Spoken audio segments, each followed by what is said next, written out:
கல்லுப்பில் இதனை மறைத்து வைத்தாலே போதுமே, கோடி கடனும் தீர்ந்துவிடும். வெள்ளிக்கிழமையன்று ஒரு பானை அல்லது பீங்கான் பாத்திரத்தில் கல் உப்பை நிரப்பிக் கொள்ளுங்கள்.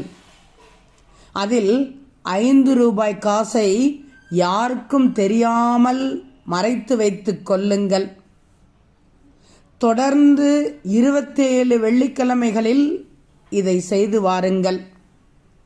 இந்த 27 5 ரூபாய் காசுகளை ஒரு மஞ்சள் துணியில் கட்டி பூஜை அறையில் வைத்துக் கொள்ளுங்கள். பிறகு நீங்கள் உங்கள் குலதெய்வ கோவிலுக்கு செல்லும் போது, குடும்பத்துடன் குலதெய்வ கோவிலுக்கு செல்லும் போது இந்த காசுகளை அந்த உண்டியலில் போட்டு விடுங்கள். குலதெய்வ கோவிலில் உள்ள உண்டியலில் போட்டு விடுங்கள். இதை தொடர்ந்து நீங்கள் செய்து கொண்டே வந்தால் உங்கள் வீட்டில் கடன் தீரும், செல்வம் பெருகும், கோடி கடனும் தீர்ந்துவிடும். கல்லுப்பில் இதனை மறைத்து வைத்து விடுகிறீர்களா?